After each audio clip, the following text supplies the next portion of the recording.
So you've decided to start homeschooling. That's great. But making the decision is only the beginning. If you'd like some great quick start tips to be prepared to start homeschooling, then I've got my favorites for you. And be sure to stick around to the end, and I will share with you some important information for new homeschooling mamas. Hey there, if we haven't met yet, I'm Ashley from joyfulnoiselearning.com, and I like to do life with my husband Josh, and I've been homeschooling my 3 kids for about 7 years now. I'm actually doing this video as a collab with my friend Dina at Pursuing Peace. We're joining together to do a Get Started Homeschooling Q&A. So be sure to check out Dina's channel for awesome content on homeschooling, teaching a large family, and some organization skills, which I have some, but not a lot, as you can see here. And I don't want to turn around my camera so you can see over there. Well, I've never done a Q&A before, but I know you guys like them, so why not? Here it is. Dina and I thought we'd help out you mamas if you were just getting started homeschooling, or maybe you're thinking about homeschooling, but you've got questions, lots of questions. So we're going to bring you those answers for you today. And you know what? If there are any questions we miss in our videos, be sure to leave those in the comments. Great, sound good? All right, grab your coffee and grab your pen and your paper and let's get started. Okay, my first question I see here is, I see this a lot. What books do you recommend for getting started out in homeschooling? And this, I could probably do a whole video on this, but I love reading about, what I'm trying to do and what I'm learning to do well. So from the beginning, I've started reading books about how to homeschool and I love them. There's so many books out there, but I'm gonna give you my top favorites so you can get started on these. And let me tell you right away, you don't have to read these all at once. Just pick one and then finish it, pick another one, and so on and so forth. And it might take you a year to maybe, that's totally fine. Just read the books in whatever pace it takes you. Maybe you're a good reader and you can finish them all really fast. That's fine. So, all right, so the first 2 are by the same author, is by Sarah McKenzie. If you haven't heard of her, she is the host of the Read Aloud Revival podcast and the Read Aloud Revival membership blog. She wrote 2 amazing books that are great for homeschooling families. Teaching from Rest is her older book, and it's called Teaching from Rest, The Homeschooler's Guide to Unshakable Peace. And that one has impacted me so much. A lot of the teaching that you'll see here on my channel comes from this specific book. So she has really encouraged and mentored me. I don't even know her, but I've read all her stuff, listened to her podcast, and I've learned so much from her. You'll check out that first book. And then her other book is The Read Aloud Family. And she's really big in reading aloud with your family, but that book has just really great encouragement, philosophy, and ideas for you when you're getting started homeschooling. So those are the top 2 I would start with. Like, drop everything you're doing and go read those.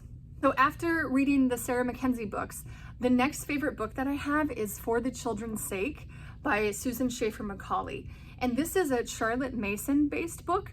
So if you're not interested in that, totally fine, but I still recommend that everybody reads it. So Susan Schaefer Macaulay wrote a book called For the Children's Sake, and it is based off of Charlotte Mason philosophy. She basically takes everything Charlotte Mason taught and summarizes it in this beautiful work of a book that's just simple and easy for moms to read. She talks so much about how children learn and the things that are best for them in their cognitive development, talking about playing outside a lot, the kind of books that they should read, just really, really good, rich stuff. So it's not necessarily an easy read, but it's got really, really good points inside it. So I recommend that one too. And then the next book I haven't read myself, but I love their philosophy and I know it is a great book. It's called Wild and Free. I think it's by Ainsley Arment. Ainsley something. It'll be up here on the screen, I'm sure. This is a great book to read as well when you're just getting started if you're interested in the wild and free schooling style. There's also The Core by Lee Bortons, which is more of a classical homeschooling style. And that would be great to read if you're wanting to replicate what's done in school, but do it in a way at home that works really well for homeschooling. So The Core is the other book I think you should read. And there's more, but those are like my all-time like holy grail of homeschooling books that you should read. Yeah, just stop what you're doing, go order them from your library, go order them on Amazon, go get them right now. And I'll put some links in the description below for you to find them. Question number 2 is, what are your best tips for organizing your day? And this is what I love to talk about. I actually did a video last year about homeschooling with 3 kids and organizing your schedule, what that looks like.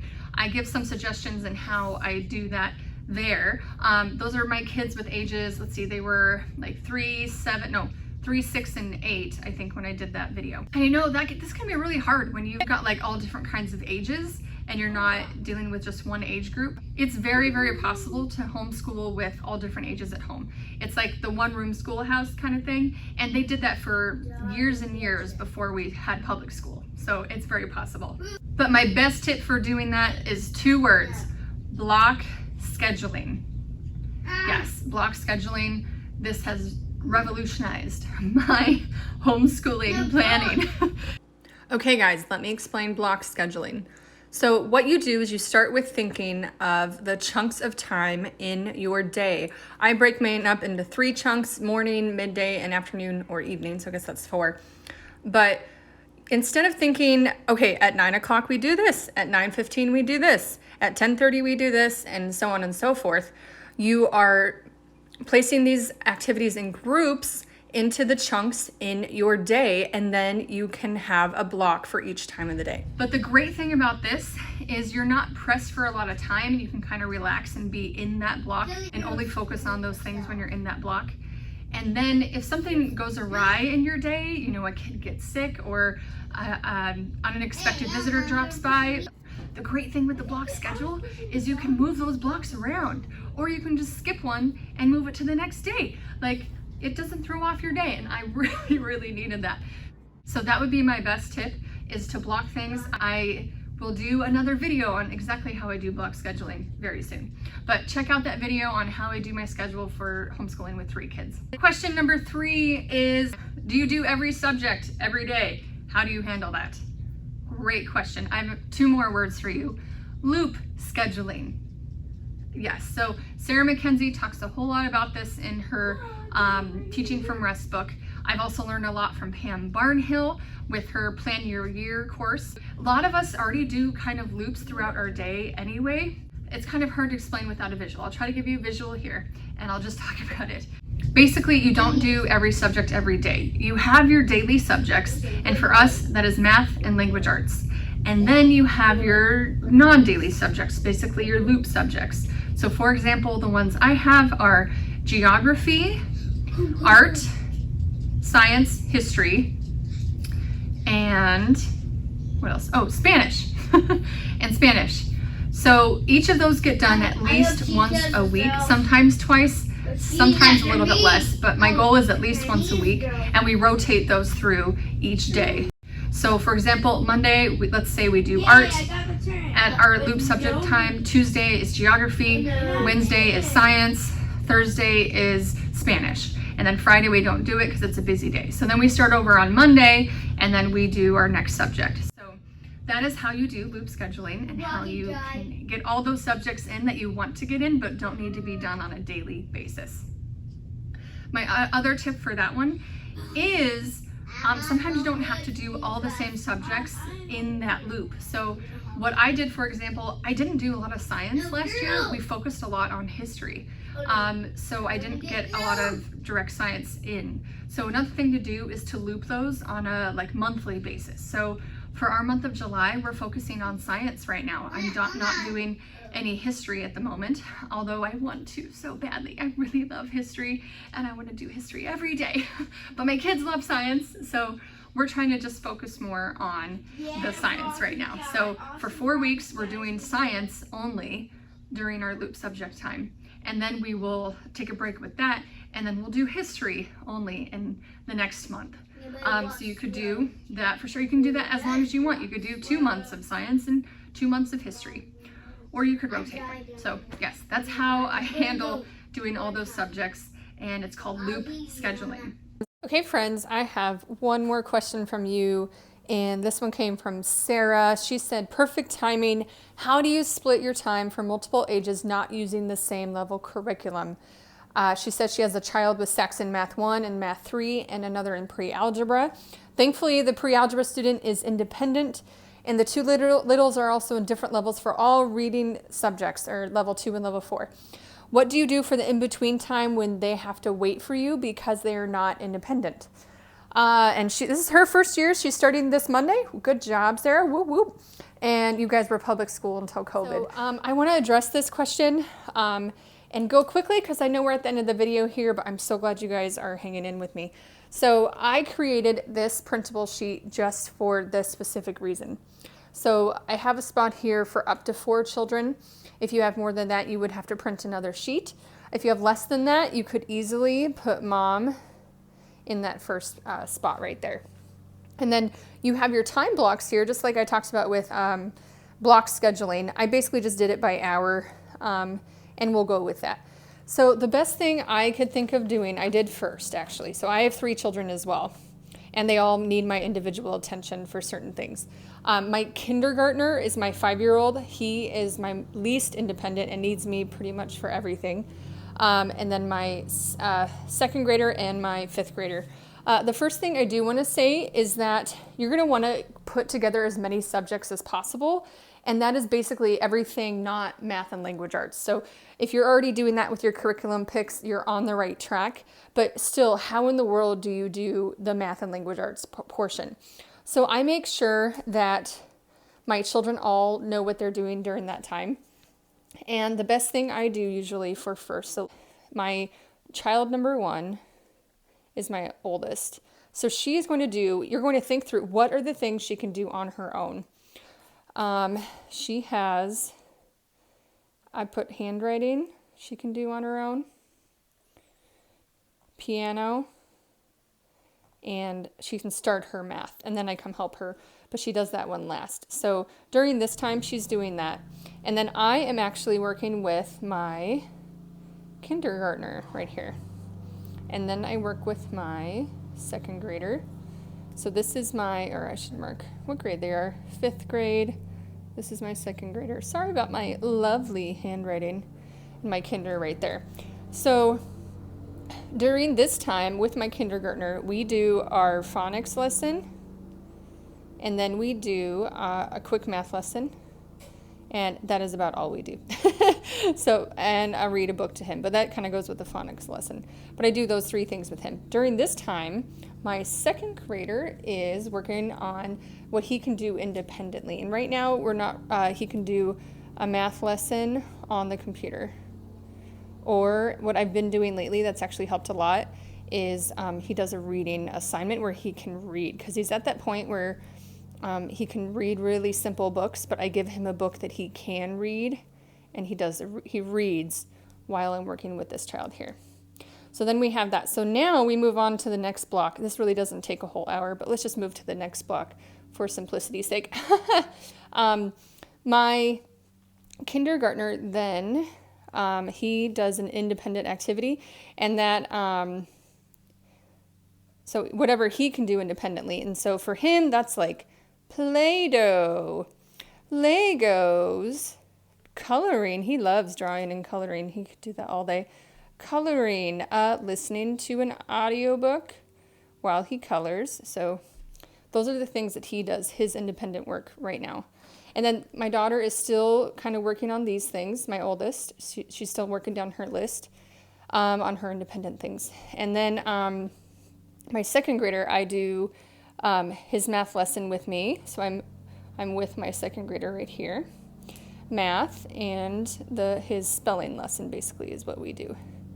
And then after that, oh look, these 2 kids are free. He's my kindergartner, so if he can go play after this, and my 2nd grader can play as well. So they usually play together. So play with kinder.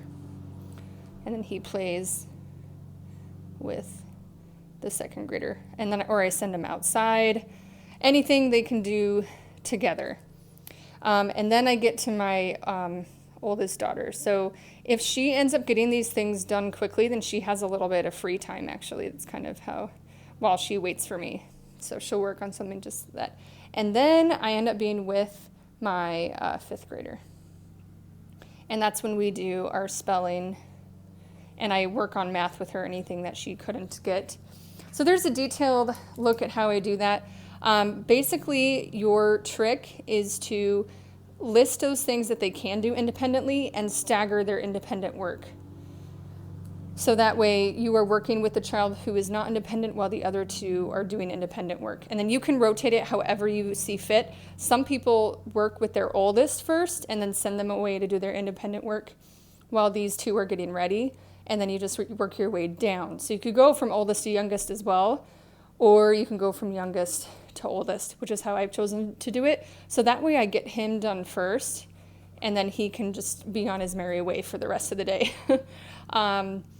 And yeah, so I hope that answers your question. Oh, you asked, so what do they do while they're waiting for you when they're not independent? So my thought is my best suggestion for that for a second and a third grader would be reading. So like any kind of book that they can read, whatever's at their level. So an independent reading book is what I would have that age do. Or if they have some kind of hobby that's not necessarily school related, like my daughter does piano. So what are your kids into? Are they into Legos and building? Or are they into some kind of crafting thing? Or are they into writing, like free writing on their own? So this would be a good time for them to work on a hobby that is not necessarily a school subject that you don't have in the day. And then, or once they're done with you, they can work on this for a few minutes, and then when they finish, then they can go off and have free time. So then after this, everybody has lunchtime. So there you go. I hope that answers your question, Sarah. Thank you. Okay, so this Q&A is actually really fun. I really need to do this more. It's just fun. If you got any other questions, please put them in the comments below. I'd love to tackle them. There's a few more things I'd like to hit on, like how do you take care of the house and homeschool? That's something I have grown in a lot and would love to talk about. So friend, just for you, I wrote an ebook. Ready, Set, Homeschool is the step-by-step guide for the new homeschooling mom or dad who just wants someone to hold their hand. I was there. I get it. I was like, I just wanted somebody to tell me what to do. How do I get started homeschooling? So that's where my step-by-step guide comes in. You can check that out at joyfulnoiselearning.com, and you even get a free planning principle pack when you get my ebook, Ready, Set, Homeschool. So what have you got to lose? What are you doing right now? Go check it out and just tell me what you think. And if you want a sample chapter, you can email me at ashley@joyfulnoiselearning.com, and I can email you a sample chapter if you'd like to check it out before you get it. So I'll help you out there. That's my Q&A video for today. Please go and check out Dina's Q&A video. I'm excited to see what she does and what she says with her questions. Thanks so much, guys. I'm glad to have you here. Be sure to subscribe, give us a like, and ring the bell for notifications when there are new videos. And I will see you next time.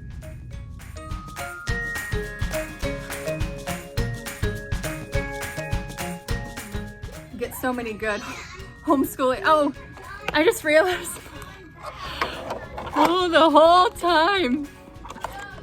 No. Okay, I just realized my microphone was pointed the other direction. So you're probably hearing everything my kids are saying and not hearing me, but looks like it was okay, but we're just gonna keep going here. So there we go. Oh my goodness. It was pointed that way. Okay.